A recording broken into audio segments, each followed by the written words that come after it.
કુટુંબ નિયોજનમાં જનજાગૃતિ લાવવાના હેતુસર શેરી નાટક યોજાયું।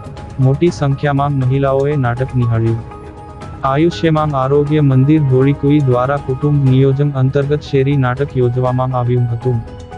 ભારતમાં વસ્તી વધારો દિનપ્રતિદિન વધી રહ્યો છે, એમાંને લોકોમાં કુટુંબ નિયોજનને લઈ અધૂરી જાણકારીના અભાવે વસ્તી વધારો થઈ રહ્યો છે, જેને લઈ ડિસ્ટ્રિક્ટ હેલ્થ સોસાયટી આરોગ્ય શાખા દ્વારા જનજાગૃતિ કાર્યક્રમો યોજવામાં આવી રહ્યા છે, જે અંતર્ગત ભરૂચ ડિસ્ટ્રિક્ટ હેલ્થ સોસાયટી આરોગ્ય શાખાના માર્ગદર્શન હેઠળ આયુષ્યમાન આરોગ્ય મંદિર ધોળીકુઈ દ્વારા જનજાગૃતિ કાર્યક્રમને લઈ શેરી નાટક અયોધ્યા નગર સંતોષી માતાના મંદિર પ્રાંગણમાં કાર્યક્રમ યોજવામાં આવ્યો હતો, જેમાં કુટુંબ નિયોજનની નાટક દ્વારા સુંદર માહિતી પૂરી પાડવામાં આવી હતી।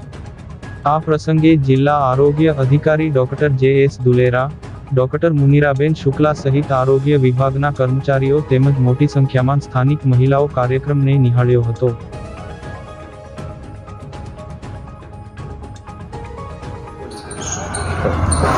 આવા શેરી નાટકોનો અમારો મૂળભૂત આશય નાનું કુટુંબ અને સુખી કુટુંબ એનો છે, અને જેથી નાના કુટુંબ અને કુટુંબ નિયોજનની પદ્ધતિઓ જો દરેક દંપતી અપનાવશે તો એના અનુસંધાને માતા મરણ અને બાળ મરણમાં પણ ઘટાડો કરી શકાય, તે એનો મૂળભૂત આશય છે। આજરોજ અત્રે કુટુંબ નિયોજનના જાગૃતિ માટેનો એક શેરી નાટકનું અહીંયા આયોજન કરવામાં આવેલું છે, જેને અમારો હેલ્થનો સ્ટાફ અને ખાસ કરીને નર્સિંગની સ્ટુડન્ટ દ્વારા ભજવવામાં આવી રહ્યું છે।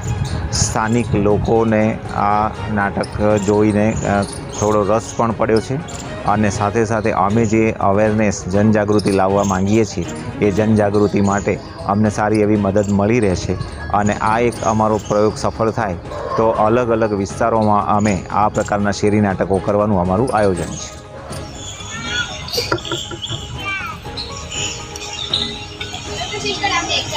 દુખાવો તો ઘણા દિવસથી થતો હતો સર, આજે કેમ હોસ્પિટલ લાયા? અરે મેડમ, એવો દુખાવો તો થાય રાખે, એમાં હોસ્પિટલે શું લાવવું? અરે બા, હોસ્પિટલ તો લાવવું પડે ને, કેટલા બાળકો છે બેન? એને 6 દીકરીઓ છે। અરે બા, 6 દીકરીઓ હતી તો કેમ પ્રેગ્નન્સી રખાવી? અરે તમારે એની હેલ્થનું તો વિચારવાનું ને, અત્યારે એ બહુ સિરિયસ કન્ડિશનની અંદર છે। સર, અમે એની પાછળ ગમે એટલો ખર્ચો કરવા તૈયાર છીએ। મેડમ, તમારીથી થાય એ કરો પ્લીઝ।